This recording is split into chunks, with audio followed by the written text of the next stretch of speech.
নোয়াখালীতে 3 ভাইকে হত্যা করতে আগে থেকেই আয়োজন করা হয় পাতানো ফুটবল খেলার, দাবি পরিবারের। ফুটবল খেলা নিয়ে যদি এই মাইকটা হইতো তাহলে হাতাহাতি দস্তাদস্তি একটু হইতো, পাইঙ্গা দিতে চলে যেত। খেলোয়াড় আরো ছিল, কারোর সাথে বেজাল ছিল না, তাদের কারোকে মারা হয়নি। আসামিদের দৃষ্টান্তমূলক শাস্তি চান স্বজনরা, নিরপেক্ষ তদন্তের আশ্বাস পুলিশের। আমি আইনের বিচার চাই, আল্লাহ দর্শনের রূপে আনগর বিচারটা দান করে দিলে। আমাদের পুলিশই ওই এলাকায় টহল আছে এবং আসামি গ্রেপ্তারের জন্য চেষ্টা চলতেছে। দেখছিলেন প্রধান শিরোনাম। সন্ধ্যার সময়ের সঙ্গে আছে আমি পারমিতা হিম এবং আমি সাইফুল রুদ্র। এবার অন্যান্য শীর্ষ সংবাদ। রাজধানীর মধ্য বাড্ডায় বাড়িতে লাগা আগুনে আশপাশের এলাকায় ব্যাপক ক্ষয়ক্ষতি, কয়েকজন নিখোঁজ থাকার দাবি, আবাসিক ভবনেও আতঙ্ক। প্রশাসনে দলীয়করণে বিশ্বাস করে না সরকার, দক্ষ যোগ্যরাই কাজ করবে, জনপ্রশাসন মন্ত্রণালয়ে প্রথম অফিস করে বললেন সৈয়দ আশরাফ। ছুটি শেষে প্রথম কর্মদিবসে সরকারি অফিস আদালতে ঈদের আমেজ, কোলাকুলি আর শুভেচ্ছা বিনিময়েই দিন পার করেন অনেকে। ঈদের ছুটি শেষে রাজধানীতে ফিরতে শুরু করেছেন কর্মজীবী নগরবাসী, নির্বিঘ্নে ফিরতে পেরে স্বস্তি।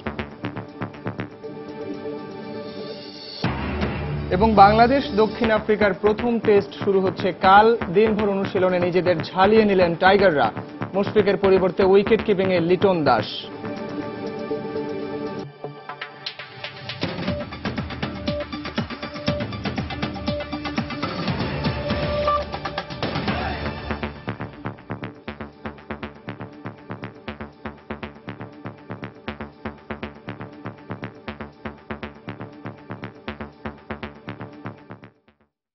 রাজধানীর মধ্যবাড্ডায় বাড়িতে লাগা আগুনে আশেপাশের এলাকায় ব্যাপক ক্ষয়ক্ষতি হয়েছে। এই ঘটনায় এখনো পর্যন্ত হতাহতের কোনো খবর পাওয়া না গেলেও কয়েকজন নিখোঁজ রয়েছে বলে দাবি করেছেন স্বজনরা। এই আগুন লাগার কারণ ও ক্ষয়ক্ষতির পরিমাণ জানতে ফায়ার সার্ভিসের পক্ষ থেকে 4 সদস্যের তদন্ত কমিটি গঠন করা হয়েছে। আর ঘটনাস্থল পরিদর্শন শেষে স্থানীয় সংসদ সদস্য অপরিকল্পিতভাবে বাড়ি না বানাতে সংশ্লিষ্টদের প্রতি আহ্বান জানিয়েছেন। আফজাল হোসেনকে সঙ্গে নিয়ে খান মোহাম্মদ রুবেলের রিপোর্ট। বেলা 12:30টার দিকে টিনশেড বাড়ির একটি ঘরের ফুসকার কারখানা থেকে আগুনের সূত্রপাত বলে জানান প্রত্যক্ষদর্শীরা। মুহূর্তেই আগুনের লেলিহান শিখা ছড়িয়ে পড়ে আশপাশের ঘরে, এমনকি আগুনের তাপে ভেঙে পড়ে পাশের দুটি বহুতল ভবনের জানালার কাঁচ। প্রথম দিকে স্থানীয় লোকজন আগুন নেভানোর চেষ্টা করেও ব্যর্থ হয়। খবর পেয়ে ঘটনাস্থলে আসে ফায়ার সার্ভিসের 16টি ইউনিট। তাদের 3 ঘন্টার চেষ্টায় আগুন নিয়ন্ত্রণে এলেও ততক্ষণে পুড়ে ছাই কয়েকশো ঘর। ওই ফুসকা লাগা ঘর তো আগুন ধরে, আমার ঘর আগুন ধরিয়া গেছে। আমি তো গরিব মানুষ, আমার মালটা মানারে ব্যাগ গেছে, কিছু বাড়ি করতে আগুন থেকে আমরা দৌড়ে ঘর থেকে বাইরে। আগুনের ঘটনায় কোনো হতাহতের খবর ফায়ার সার্ভিস নিশ্চিত না করলেও টিনশেড ঘরে বসবাসকারীরা দাবি করছেন নিখোঁজ রয়েছেন তাদের কয়েকজন স্বজন। একটা বাচ্চা 2 মাস আর একটা বাচ্চা 2 বছর। একটার নাম আদিব। আমার কাছে মোবাইল করতে, মা গো আমি ওই জায়গায় ভাড়া থাকি, মা গো আমি আটকা পড়ে গেছি, আমার ভাই পারো।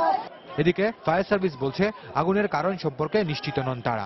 এছাড়া ঘটনাস্থলে যাওয়ার রাস্তা অত্যন্ত সরু হওয়ায় আগুন নেভাতে ব্যাগ পেতে হয়েছে বলেও জানান ফায়ার সার্ভিস কর্মকর্তা। কিভাবে আগুন অরিজিন অফ ফায়ার বা ক্লোজ অফ ফায়ার আমি এখনো বলতে পারবো না, এটা তদন্ত সাপেক্ষে বলা যাবে। Very narrow and confined area, যেখানে গাড়িগুলো আমার যে বড় বড় গাড়িগুলো এগুলো এখানে কিন্তু টার্ন ওভার বা ঢোকার কোনো নাই। ঘটনাস্থল পরিদর্শন করেছেন স্থানীয় সংসদ সদস্য। এ সময় অপরিকল্পিতভাবে বাড়ি বানানোর জন্য অসন্তোষ প্রকাশ করেন তিনি। মিউনিসিপ্যাল কর্পোরেশনের যে কমিশনার সেইটার মালিক, কাজে আমি তো চাইলো এটা এলাকার লোকজন যদি এখন বাড়িঘর বানায় ফেলছে, রাস্তাঘাট বড় করা যদি এলাকার লোকজন ইচ্ছাকৃতভাবে করে আমি সহযোগিতা করবো। আগুনে ক্ষতিগ্রস্তদের পুনর্বাসনে প্রয়োজনীয় সহযোগিতা করারও আশ্বাস দেন তিনি। খান মোহাম্মদ রুমেল, সময় সংবাদ, ঢাকা। প্রশাসনে দলীয়করণে বিশ্বাস করে না সরকার, প্রতিটি ক্ষেত্রে দক্ষ ও যোগ্য লোক দিয়ে প্রশাসন পরিচালনা করা হচ্ছে বলে মন্তব্য করেন জনপ্রশাসন মন্ত্রী সৈয়দ আশরাফুল ইসলাম। জনপ্রশাসন মন্ত্রণালয়ের দায়িত্ব পাওয়ার পর দুপুরে প্রথমবারের মতো সচিবালয়ে এসে সাংবাদিকদের কথা বলেন তিনি। বেলা 2:30টায় মন্ত্রী সচিবালয়ে এলে জনপ্রশাসন প্রতিমন্ত্রী ইসমত আরা সাদেক ও সিনিয়র সচিব কামাল আব্দুল নাসের তাকে স্বাগত জানান। পরে মন্ত্রণালয়ের সম্মেলন কক্ষে কর্মকর্তা ও কর্মচারীদের সঙ্গে মত বিনিময় করেন। এ সময় মন্ত্রীকে জনপ্রশাসন মন্ত্রণালয়ের সার্বিক কর্মকাণ্ড সম্পর্কে অবহিত করা হয়।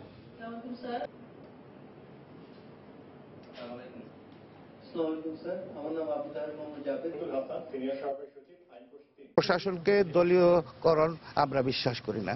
আমরা যারা দক্ষ আছে তারাই এখানে আপনার কাজ করবেন এবং আমরা সম্পূর্ণভাবে নিরপেক্ষভাবে আমরা যার যে যোগ্যতা যেখানে আছে সেখানেই তাকে কাজ করার সুযোগ দেওয়ার বিশ্বাসী আমরা। যেহেতু এটা নতুন মন্ত্রণালয়, এখানে কাজ করার কোনো সুযোগ হয়নি আগে, আমাকে শিখতে হবে যে এটার পরিধি কি এবং কি কি সিদ্ধান্ত নেওয়ার প্রয়োজন আছে। ঈদের খুব বেশি ছুটি পাওয়া যায় নাই, কর্মকর্তারা সবাই আসবে আগামী 2-4-5 দিনের মধ্যে আর কি। 3 দিনের সরকারি ছুটির সময় শেষ, সকালেই খুলেছে অফিস আদালত। এরপরও প্রথম কর্মদিবসে সব অফিসেই দেখা গেছে ছুটির আমেজ। কোলাকুলি আর ঈদের শুভেচ্ছা বিনিময় করেই সময় পার করেছেন অনেকে। 2-1 মন্ত্রীকেও দেখা যায় কুশল বিনিময়ে ব্যস্ত থাকতে। ঈদের ছুটির পর প্রথম কর্মদিবস, সকাল থেকেই গুড়ি গুড়ি বৃষ্টি, তাই অফিসে ঢোকার সময়ও কর্মকর্তা কর্মচারীদের মধ্যে দেখা গেছে ঈদের আমেজ। কাজের খুব একটা চাপ না থাকায় পরস্পরের সাথে শুভেচ্ছা আর কুশলাদি বিনিময় করেই দিন পার করেন সরকারি কার্যক্রমের প্রাণকেন্দ্র সচিবালয়ের কর্মকর্তা কর্মচারীরা। প্রথম কর্মদিবসেই সচিবালয়ে আসেন মন্ত্রীরা। নিজ নিজ মন্ত্রণালয়ের কর্মকর্তাদের সাথে ঈদের কোলাকুলি ও শুভেচ্ছা বিনিময় করেন তারা। ঈদের দিনে বা প্রার্থনা বলেন, আমাদের কামনা বলেন, আমাদের ইচ্ছা বলেন যে আমাদের দেশটা আরো উন্নত হোক, আরো আগায় যাক, আরো বেশি করে যেন আমরা উন্নতির দিকে যেতে পারি। দুর্যোগের মধ্যেও বিপর্যয় ছাড়া মানুষজন তার পরিবার পরিজন নিয়ে ঈদ খুব সুষ্ঠুভাবে করতে পারছে। দেশটাতে কোনো রকম ঝগড়াঝাটি কিচ্ছু হয়। It is, in my experience, the best Eid. বেসরকারি অফিসগুলোর অধিকাংশ টেবিলই ছিল ফাঁকা, কারণ অনেকেই অতিরিক্ত ছুটি নিয়ে এখনো ফেরেননি ঢাকা শহরে। অফিসের সহকর্মীদের সাথে কোলাকুলি আর কুশল বিনিময়ের মাধ্যমে দিনটি শুরু করেন চাকরিজীবীরা। তবে কাজে যোগ দিলেও অনেকেরই মন পড়েছিল পরিবার পরিজনদের কাছে। প্রথম দিন অফিসে এসে খুব একটা ভালো লাগছে না, পরিবার পরিজনকে রেখে এখানে অফিসে আসতে হচ্ছে। মন যদিও বাসায় পড়ে আছে। সবার পারিবারিক একটা শেয়ার, অফিসিয়াল একটা শেয়ার ভালোই হচ্ছে। প্রথম সকালটাই সবার সাথে কোলাকুলি করতে বা ঈদের শুভেচ্ছা বিনিময় করতে কিন্তু সময়টা গেছে। এদিকে মতিঝিলের ব্যাংক পাড়াতেও দিনভর ঈদের আমেজ বিরাজ করেছে। তবে ঈদের ছুটির পর ব্যাংকগুলোতে গ্রাহক উপস্থিতি ছিল একেবারেই কম। 100 জনের মধ্যে হয়তো 5 জন ছুটি থাকতে পারে, স্বাভাবিক। ক্যাশ ট্রানজাকশনটা ভালো হয়, আদার্স ট্রানজাকশন অন্যান্য দিনের চাইতে কিছুটা কম থাকে। আগামী 2-1 দিনের মধ্যেই অফিসগুলোতে ঈদের ছুটি কাটিয়ে আসা বাকি কর্মকর্তা কর্মচারীরা যোগ দেবেন। অফিস পাড়া স্বাভাবিক হতে আরো কিছুদিন সময় লাগবে বলে মনে করছেন কর্তৃপক্ষ। তাহসিনা জেসি, সময় সংবাদ, ঢাকা। প্রিয়জনের সঙ্গে ঈদ উদযাপন শেষে কর্মব্যস্ত নগরী ঢাকায় ফিরতে শুরু করেছে মানুষ। সকাল থেকে রাজধানীর বিভিন্ন bus terminal, Sadarghat launch terminal ও কমলাপুর রেলওয়ে স্টেশনগুলোতে ঘর ফেরত মানুষের চাপ দেখা গেছে। ট্রেনের শিডিউলে বড় ধরনের কোনো বিপর্যয় না হওয়ায় সহজেই রাজধানীতে আসতে পেরে স্বস্তি প্রকাশ করেন যাত্রীরা। তবে ঢাকায় ফেরা মানুষের ভিড় বাড়তে আরও 2-1 দিন সময় লাগতে পারে। ঈদের রেশ এখনো পুরোপুরি কাটেনি। এর মধ্যেই রাজধানীতে ফিরতে শুরু করেছেন সাধারণ মানুষ। সংক্ষিপ্ত ছুটি, পেছনে কত শত স্মৃতি, প্রিয় মুখ আর ভালোবাসার সাতকাহন, সবকিছু নিয়েই তৃপ্তির আবেশে আবারও ব্যস্ত জীবনের মুখোমুখি নাগরিকরা। গ্রামের বাড়ি, বাবা মার স্মৃতি, ওগুলোই তো সবচেয়ে বেশি মনে পড়ে। গ্রামের পরিবেশ আলাদা একটা আনন্দেই আছে। সবাই একসাথে অনেক মজা করছি, কাজিনরা একসাথে ছিলাম, সবাই আসছে, খালা মামা সব কাজিনরা মিলে খুব ভালোই গেছে। ব্যস্ত জীবন থেকে একটু রিল্যাক্স জীবন কাটিয়ে আসলাম, এখন আবার ব্যস্ততা চলে আসছে, সবকিছু মানিয়ে নিতে হয়। যাতায়াতে অনেক বিড়ম্বনা, অনেক কষ্ট ছিল, সেই সব কষ্ট ওভারকাম আসলে ওখানে গেলে সব ভুলে যায়। আবার ফিরে আসছে আমরা সেই যান্ত্রিক জীবনে, বাচ্চাদের স্কুল কলেজ, নিজেদের কাজকর্ম নিয়ে। আরও কিছুদিন প্রিয়জনের সান্নিধ্যে থাকার একান্ত ইচ্ছে থাকলেও পেশাগত কারণে এবং বাড়তি ঝামেলা এড়াতে একটু আগেভাগেই ঢাকায় ফিরেছেন অনেকেই। যাবার সময় যেমনই হোক, ফেরার সময় নির্ঝঞ্ঝাট ভ্রমণে স্বস্তির নিঃশ্বাস ফেলেছেন তারা। বাসায় ছিলাম প্রায় 7 দিন, একটু আগে ভাগে চলে গেছিলাম, একটু আগে ভাগে চলে আসলাম আর কি, যাতে যানজট বা কষ্ট কম হয় আর কি। যাবার সময় যতটুকু ভোগান্তি হতে হয়েছে, তো আসার টাইমে সেই রকম ভোগান্তিতে পড়তে হয়নি। সবকিছু ছাপিয়ে শিশুদের বাড়তি আনন্দও ছিল দেখার মতো। দাদু বাড়িতে গিয়েছিলাম, ভালো সময় কাটলো, কিন্তু স্কুল খোলার জন্য আর ফিরে আসতে হলো। দাদুর সাথে থাকলাম, অনেক ভালো কেটেছে। বিভিন্ন স্কুল কলেজ ও বিশ্ববিদ্যালয়ে এখনো ছুটি থাকায় শিক্ষার্থীদের চেয়ে চাকরিজীবী মানুষেরাই বেশি ফিরছেন ঢাকায়। সব মিলিয়ে ফাঁকা ঢাকা তার পুরনো চেহারায় ফিরতে লাগতে পারে আরও কয়েকদিন। তাফসির বাবু, সময় সংবাদ, ঢাকা। নোয়াখালীতে 3 ভাইকে হত্যা করতে আগে থেকেই আয়োজন করা হয় পাতানো ফুটবল খেলার, এমনটাই দাবি করেছেন নিহতদের স্বজনরা। আর আসামিদের দৃষ্টান্তমূলক শাস্তির দাবি করেছে এলাকাবাসী। এদিকে স্বজনদের অভিযোগ আমলে নিয়েই আসামিদের ধরতে বিশেষ অভিযান চালানো হচ্ছে বলে জানিয়েছে পুলিশ। রোববার দুপুরে মর্মান্তিক হত্যাকাণ্ডের পর কাজীপাড়া গ্রামে থমথমে পরিস্থিতি বিরাজ করছে। নোয়াখালী প্রতিনিধি সাইফুল্লাহ কামরুলকে সাথে নিয়ে বিস্তারিত জানাচ্ছেন বখতিয়ার মুন্না। নোয়াখালীর সোনাইমুড়ি উপজেলার উত্তর কাজীনগরে এখন থমথমে অবস্থা বিরাজ করছে। এলাকায় মোতায়েন করা হয়েছে গ্রাম পুলিশ। 3 সহোদরের এ অনাকাঙ্ক্ষিত মৃত্যু কোনোভাবেই মেনে নিতে পারছেন না স্বজনরা। তাদের অভিযোগ, এলাকার মসজিদের জমি নিয়ে পূর্ব বিরোধের জের ধরে 3 জনকে হত্যার জন্যই এ পাতানো ফুটবল খেলার আয়োজন করা হয়। এর আগেও প্রতিপক্ষের লোকজন তাদের হুমকি দিয়েছিল বলেও জানায় তারা। এখন একটাই দাবি, দ্রুত আসামিদের আটক করে বিচারের আওতায় আনা হোক। আমাদের ভাইদের সাথে মসজিদের কিছু জায়গার ভেজাল ছিল, ফুটবল খেলা ছিল তাদের ফাতানো খেলা। তাদেরকে ফুটবল খেলার নাম দিয়ে মাঠে নিয়ে তাদেরকে এই আব্দুল খালেক, গোলাম মাওলা, সালাউদ্দিন এদের নেতৃত্বে মেরে ফেলছে। আইনের কাছে বিচার চাই, আমি আইনের বিচার চাই। আল্লাহ আনগো দর্শনের রূপে আনগর বিচারটা দান করে দিলে আমি কি করি বাঁচতে জাদু আমার এক বুকে 3 গুলি কেড়ে মারি বলে জাদু। এদিকে পূর্ব পরিকল্পনা ছাড়া শুধুমাত্র ফুটবল খেলাকে কেন্দ্র করে এই হত্যাকাণ্ড, এটি মানতে নারাজ এলাকাবাসী। ফুটবল খেলা নিয়ে যদি এই মাইটটা হইতো তাহলে হাতাহাতি দস্তাদস্তি একটু হইতো, বাইঙ্গে দিতে চলে যেত। খেলোয়াড় আরো ছিল, কারোর সাথে বেজাল ছিল না, তাদের কারোকে মারা হয়নি, কিন্তু এর 3 ভাইকে কেন মারা হয়েছে? স্বজন ও এলাকাবাসীর অভিযোগ আমলে নিয়ে হত্যাকাণ্ডের বিষয়টি তদন্ত করা হচ্ছে বলে জানায় পুলিশ। শুধু খেলা তো ছিলই বটে, খেলা তো তাছাড়া প্রিভিয়াস যে রিমিটি ছিল সেটাও থাকতে পারে এর ভিতর। সেটা তা না হলে আসলে তো এরকম ঘটনা হওয়ার কথা না। বাকি আসামিদের কিছু নামও পেয়েছি, তাদেরকে গ্রেপ্তারের চেষ্টা এখনো করতেছি আমরা। আমাদের পুলিশই ওই এলাকায় টহল আছে এবং আসামি গ্রেপ্তারের জন্য চেষ্টা চলতেছে। রোববার দুপুরে গ্রামের মাঠে ফুটবল খেলার সময় প্রতিপক্ষের লোকজন পিটিয়ে ও কুপিয়ে হত্যা করে 3 সহোদর বাবলু, হারুন ও কামাল উদ্দিনকে। এ ঘটনার পরেই অস্ত্র সরবরাহের অভিযোগে ফাতেমা বেগম নামে প্রতিবেশী এক মহিলাকে আটক করে পুলিশ। ওয়াহিদা স্বপ্না, সময় সংবাদ।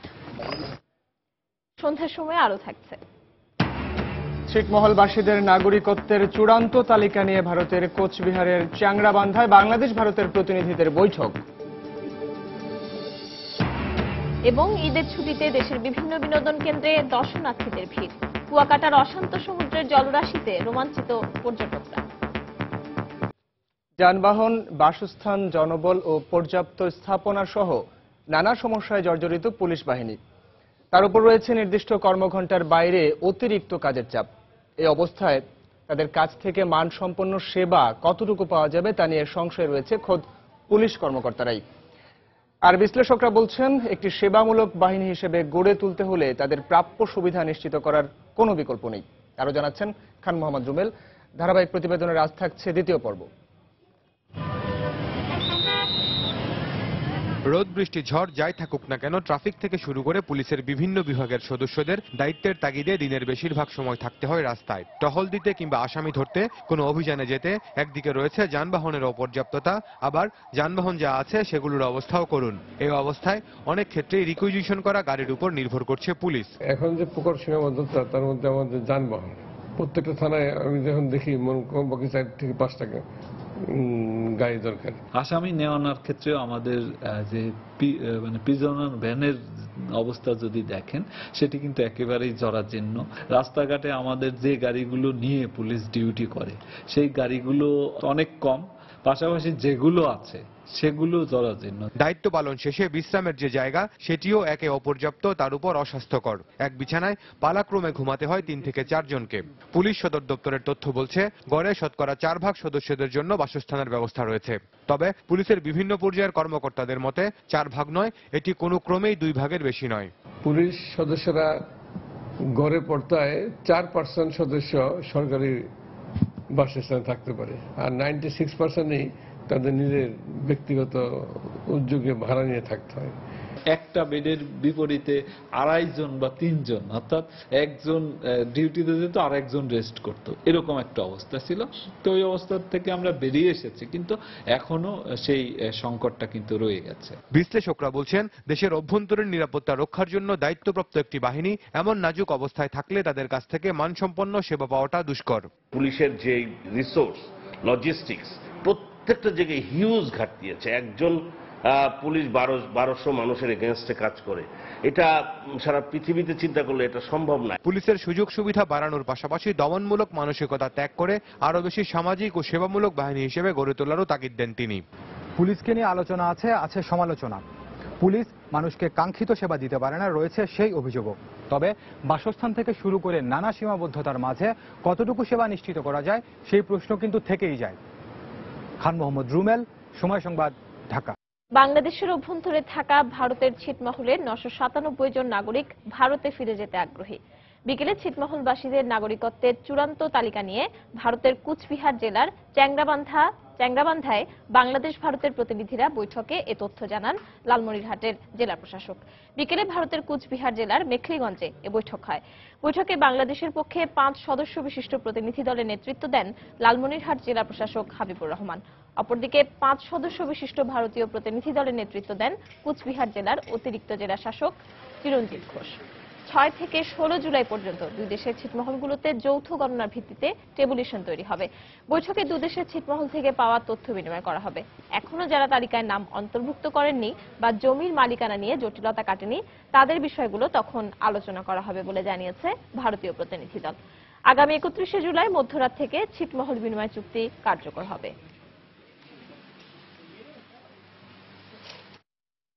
বিএনপি চেয়ারপারসনের নেতৃত্ব নিয়ে তার নেতাকর্মীরা নিজেরাই অসন্তুষ্ট, আর সে কারণে আওয়ামী লীগও দলটি নিয়ে চিন্তিত নয় বলে মন্তব্য করেছেন বাণিজ্যমন্ত্রী তোফায়েল আহমেদ। দুপুরে ভোলা সদর উপজেলার ইলিশা ফেরিঘাটের নদী ভাঙন এলাকা পরিদর্শন শেষে সাংবাদিকদের একথা বলেন তিনি। যে মুহূর্তে বাংলাদেশের এত ভালো অবস্থা, সেই মুহূর্তে বিএনপির চেয়ারপারসন বেগম খালেদা জিয়ার যে বক্তব্য, মানুষ সেগুলি গ্রহণ করে না।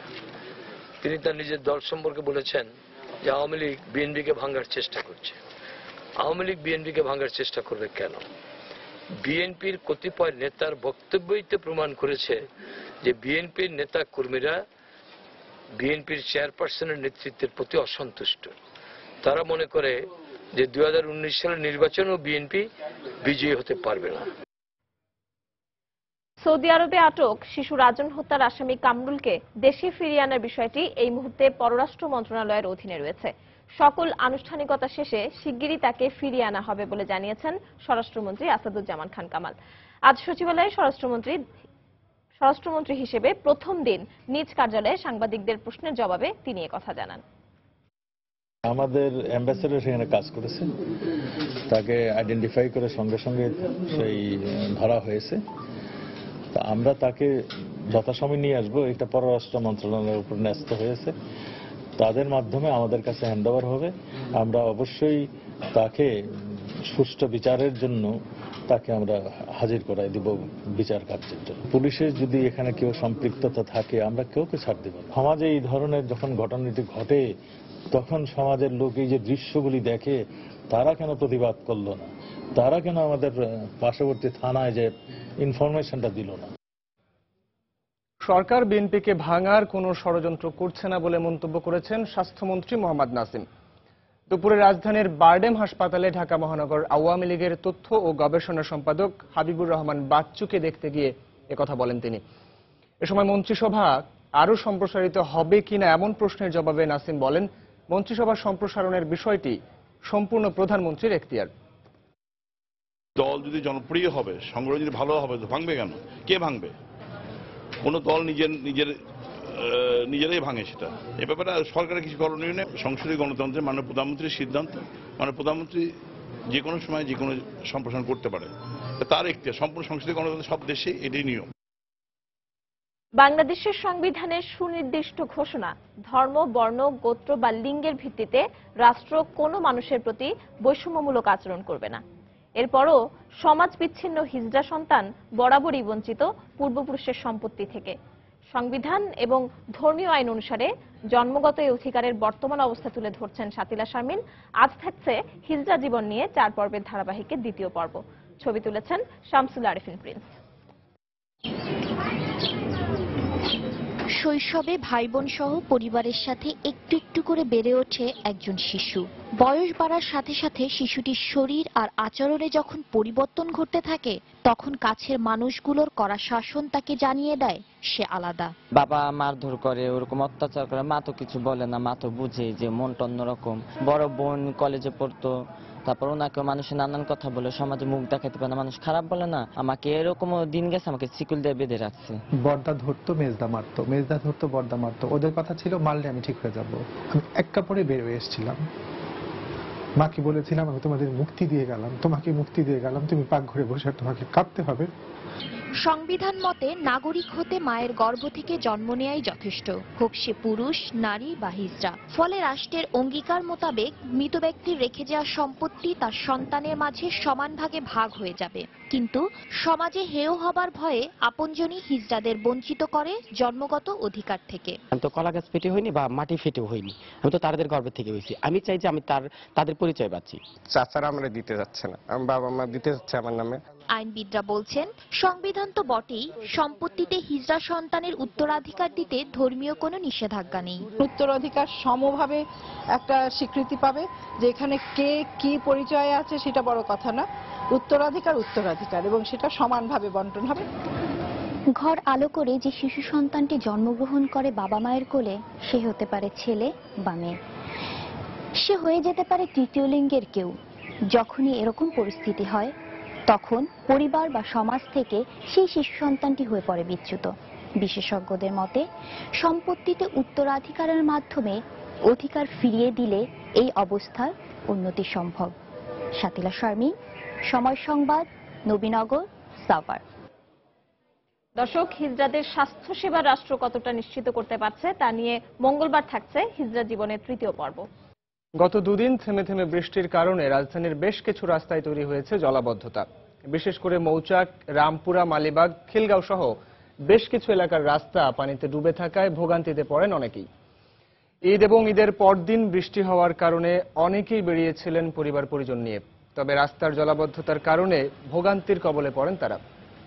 মগবাজার, মৌচাক, মালিবাগ আর শান্তিনগরে উড়াল সেতু নির্মাণ কাজ চলায় সেখানকার রাস্তাগুলোতে জলাবদ্ধতা ছিল বেশি। পানির মধ্য দিয়ে যানবাহন চালাতে বেগ পেতে হয় চালকদের। ভুক্তভোগীরা দ্রুত এসব রাস্তার মেরামত করার দাবি জানিয়েছেন।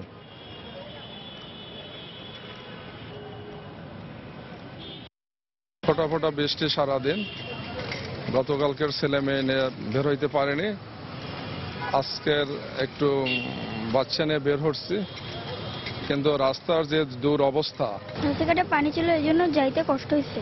রাস্তার ভিতরে তো পানি ভিজে গেছি। পানিতে গাড়ির অনেক ক্ষতি হয়, গাড়ি চালা যায় না, বা রাস্তাঘাটের অনেক গর্ত, হালকা পানি বাজে রাস্তার অবস্থা খুব খারাপ হয়ে যাচ্ছে।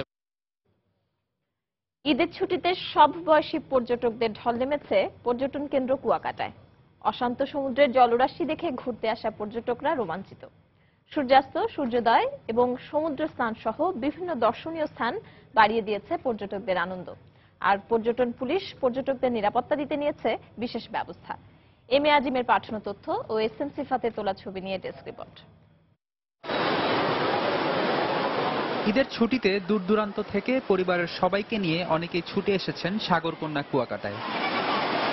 সমুদ্রের উত্তাল ঢেউ মুহূর্তেই সব বয়সী পর্যটকদের আকর্ষণ করে সমুদ্রের স্নানে। সমুদ্রের উত্তাল ঢেউয়ের সামনে বাধা হয়ে দাঁড়ানোর চেষ্টাটাও সবার। আর আনন্দ ঘন এই মুহূর্তটাকে ছবির ফ্রেমে বন্দী করতে ব্যস্ত অনেকেই আবার টিউব আঁকড়ে ধরে ভাসছেন সমুদ্রের বুকে। শুধু সমুদ্র নয়, ঘুরতে আসা পর্যটকদের ভিড় ছিল এখানকার অন্যান্য পর্যটন স্পটগুলোতেও। শামুকের তৈরি বিভিন্ন সামগ্রী, শত বছরের পুরানো নৌকা, বৌদ্ধ মন্দির তাদের আনন্দে নতুন মাত্রা যোগ করেছে। পানিতে নামলাম, মজা করলাম। পানিতে সবসময় ভালো লাগে সবার কাছে। এখানে আসার পর ঈদের আনন্দ অনেক বেশি বেড়ে গেছে। আমরা আসলে ঈদের দিন আসছি, জার্নিটা অনেক মজার ছিল। সমুদ্র দেখলাম, সব ফ্যামিলি একসাথে টাইম স্পেন্ড করলাম, সব মিলে অনেক ভালো লেগেছে। এখানে এসে তো সি বিচ, পানিতে গোসল করা, হেই ভিজাভিজি সবকিছু মিলে অনেক ভালো লাগছে এখানে এসে। ঈদের আনন্দ উপভোগ করা, একটু নিরিবিলি পরিবেশ, সমুদ্র, সবকিছু মিলে একটু আলাদা পরিবেশটাই বেটার। এর আনন্দ এখানে আসার পরে সত্যি কথা অনেক গুণ বেড়ে গেছে। আমি অ্যাকচুয়ালি ঈদটা এখানেই করছি। পুলিশ আছে এখানে, আমাদের সিকিউরিটিটা অনেক বেশি হচ্ছে, আর এখানে সবাই এনজয় করছে, তো আমরাও এনজয় করছি।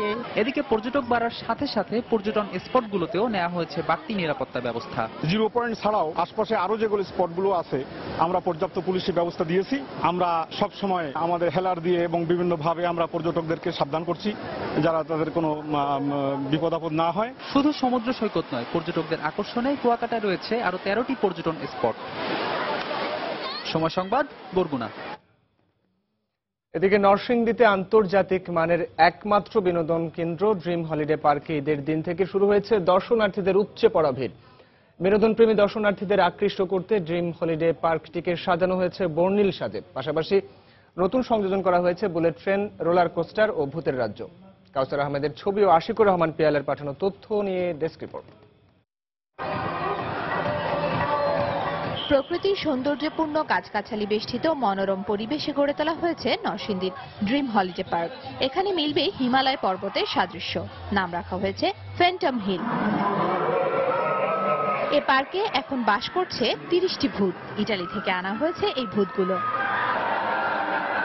ভূতের রাজ্যের পাশাপাশি যোগ হয়েছে বুলেট ট্রেন, রোলার কোস্টার, আধুনিক swimming pool, bumper car, air bicycle ও আই পাহাড়। এর পাশাপাশি নতুন মাত্রা যোগ করেছে ওয়েব পুল, যেখানে কিছুক্ষণ দাঁড়িয়ে কান পাতলেই শোনা যাবে সমুদ্রের গর্জন। পানিতে নামতে অনেক মজা, ডিজেটা অনেক মজা, সুইমিংটা অনেক ভালো লাগছে। সবাই অনেক মজা করতেছে, আমরা অনেক মজা করলাম। বাইরে বৃষ্টির কারণে বোঝা যায় না ঈদ, যে এখানে আসার পরে মনে হচ্ছে যে আসলে ঈদ। প্রায় 75 বিঘা জমির ওপর নির্মাণ করা এই পার্কটিতে রয়েছে বিভিন্ন রাইডস। ঈদের ছুটিতে দর্শনার্থীরা এখানে এসেও উচ্ছ্বসিত।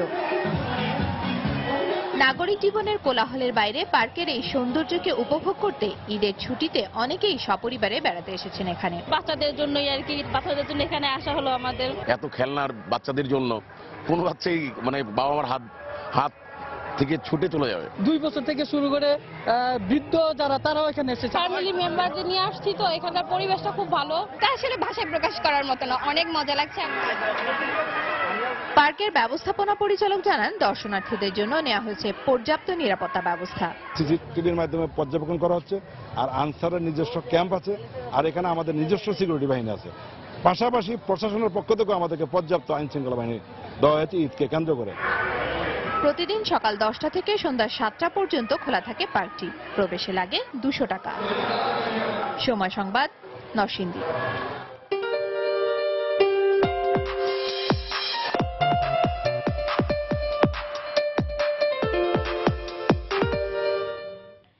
ক্রিকেট অঙ্গনের উদীয়মান তারকা সাব্বির রহমান নোমান মাত্র 5 ওয়ানডের অভিজ্ঞতা নিয়ে বিশ্বকাপে গেলেও আগ্রাসী ঢঙে খেলায় প্রশংসা কুড়িয়েছেন।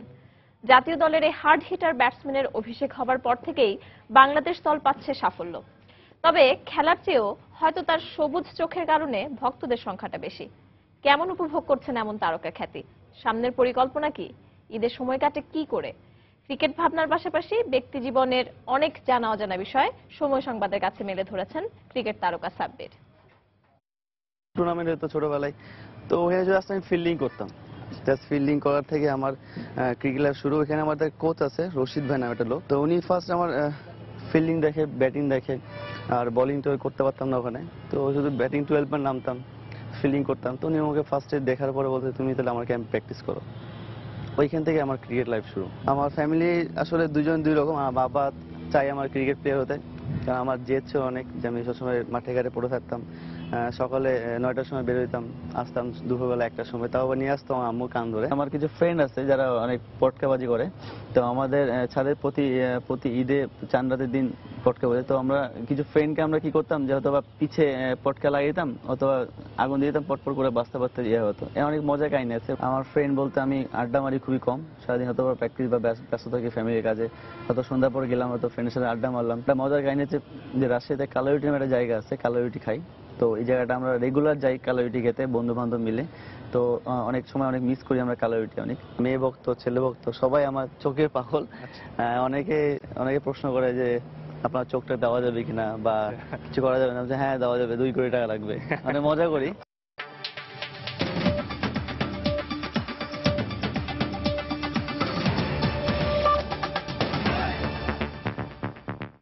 সিরিয়া সীমান্তের কাছে তুরস্কের সুরুক শহরে আত্মঘাতী বোমা হামলায় নিহত হয়েছেন অন্তত 27 জন। এই ঘটনায় শতাধিক মানুষ আহত হয়েছে বলে জানায় স্থানীয় কর্তৃপক্ষ। তুর্কি সিরিয়া সীমান্তবর্তী কোবানি শহর থেকে মাত্র 10 কিলোমিটার দূরে একটি সাংস্কৃতিক কেন্দ্রে এই হামলা চালানো হয়।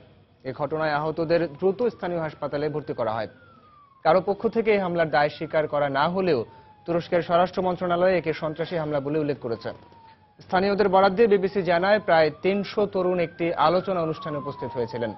তারা কোবানিতে আটকে থাকা বেসামরিক লোকজনের জন্য ত্রাণ সহযোগিতা নিয়ে যাবার প্রস্তুতিও নিচ্ছিলেন। সোশ্যালিস্ট ইউথ অ্যাসোসিয়েশন ফেডারেশনের এসব সদস্যদের লক্ষ্য করেই হামলাটি চালানো হয় বলে জানায় তুরস্কের বিভিন্ন গণমাধ্যম।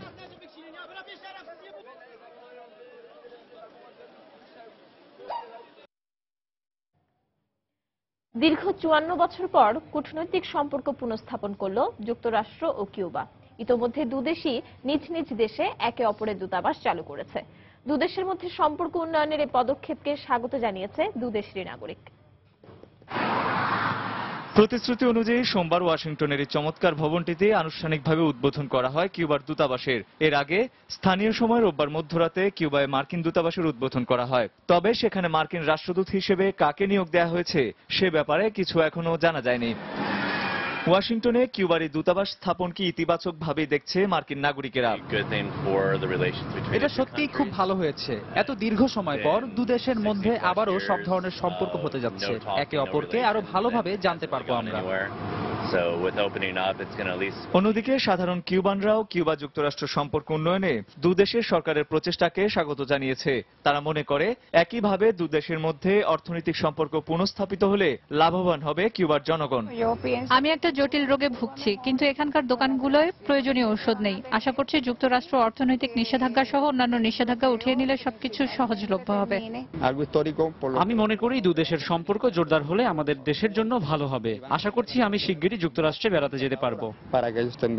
হাভানার এই বাসিন্দা যখন যুক্তরাষ্ট্রে বেড়াতে যাওয়ার আশা প্রকাশ করছেন, তখন হাভানারই আরেক বাসিন্দা আশা করছেন ভ্রমণ নিষেধাজ্ঞা উঠে গেলে কিছুদিনের মধ্যেই আত্মীয় স্বজনদের দেখতে তিনিও যুক্তরাষ্ট্রে যেতে পারবেন।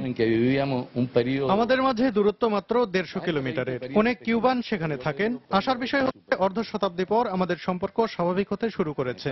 সামনে আমাদের একসাথে অনেক দূর যেতে হবে।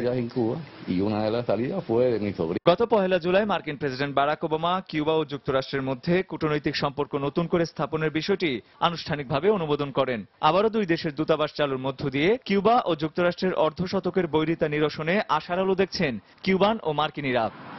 রঞ্জন শুভ্র, সময় সংবাদ।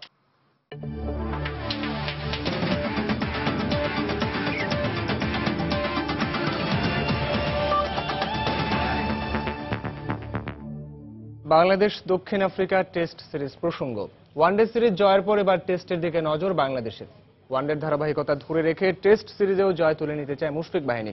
এজন্য অবশ্য দলের সবার সেরা খেলাটাই আশা করছেন অধিনায়ক মুশফিক। পাশাপাশি বৃষ্টির কারণে দলে কিছুটা পরিবর্তন আনার ইঙ্গিত দিলেন কোচ হাথুরু সিংহে।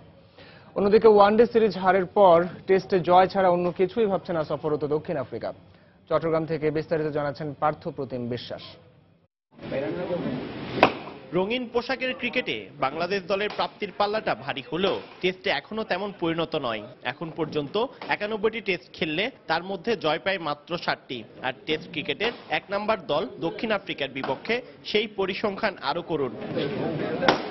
এখনো পর্যন্ত দুই দল 8 বার মুখোমুখি হলেও জয়ের দেখা পায়নি। আর তাই এবার নতুন ইতিহাস রচনায় বদ্ধপরিকর মুশফিক বাহিনী। 2 দিন ছুটির পর অনুশীলনে ফিরে এসে মুশফিক, সৌম্য, সাকিবরা ছিলেন সিরিয়াস। পুরনো কথা মনে না রেখে ওয়ানডের মতো ধারাবাহিকতা বজায় রেখে খেলতে পারলে টেস্টও ভালো ফলাফল করা সম্ভব বলে মনে করেন দলের কোচ ও অধিনায়ক। লাস্ট 8 মাস এভাবে বাংলাদেশ টিম ক্রিকেট খেলছে। আশা করি এইবার এই টেস্টের 2টা যে সিরিজ আছে এটা তো খুব ভালো করার সম্ভাবনা খুব বেশি। এবং আমরা মনে করি যে 14 জন আমাদের টিমে আছে সবাই ক্যাপেবল বেস্ট 11-এ খেলার এবং সবাই খুবই ভালো করার জন্য ইনশাআল্লাহ খুবই উদ্গ্রীব আছে। Test team as well we got really প্রতিপক্ষের 20 উইকেট তুলে নেওয়ার সামর্থ্য আমাদের বোলারদের আছে। তাই ওয়ানডের মতো এই সিরিজেও ভালো কিছু করা সম্ভব। ম্যাচটি প্রতিদ্বন্দ্বিতার হবে। একই দিন কঠোর অনুশীলন করেন পটিয়ারা। দীর্ঘক্ষণ নেটে ব্যাটিং প্র্যাকটিস করেন ডুমিনি ডুপ্লেসিসরা।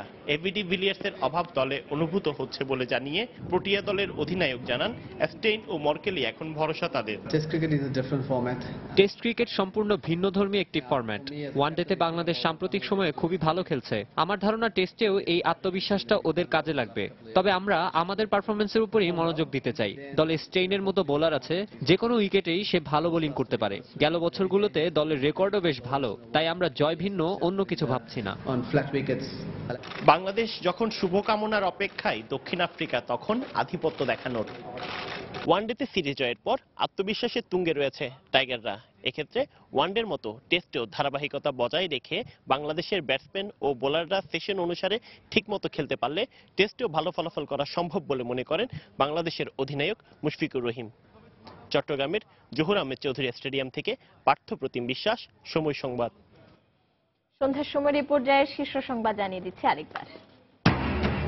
নোয়াখালীতে 3 ভাইকে হত্যা করতে আগে থেকে আয়োজন করা হয় পাতানো ফুটবল খেলার দাবি স্বজনদের। নিরপেক্ষ তদন্তের আশ্বাস পুলিশের। রাজধানীর মধ্যবাড্ডায় বাড়িতে লাগা আগুনে আশেপাশের এলাকায় ব্যাপক ক্ষয়ক্ষতি। কয়েকজন নিখোঁজ থাকার দাবি, আবাসিক ভবনেও আতঙ্ক। প্রশাসনে দলীয়করণে বিশ্বাস করে না সরকার। দক্ষ ও যোগ্যরাই কাজ করবে, জনপ্রশাসন মন্ত্রণালয়ে প্রথম অফিস করে বললেন সৈয়দ আশরাফ। ঈদের ছুটি শেষে রাজধানীতে ফিরতে শুরু করেছেন কর্মজীবী নগরবাসী। নির্বিঘ্নে ফিরতে পেরে চোখে মুখে স্বস্তি। এবং বাংলাদেশ দক্ষিণ আফ্রিকার প্রথম টেস্ট শুরু হচ্ছে কাল। দিনভর অনুশীলনে নিজেদের ঝালিয়ে নিলেন টাইগাররা। মুশফিকের পরিবর্তে উইকেট কিপিংয়ে লিটন দাস। দর্শক, এই ছিল সন্ধ্যার সময়। যে কোনো খবর পেতে ভিজিট করুন সময়নিউজ.tv আর সঙ্গে থাকুন সময়।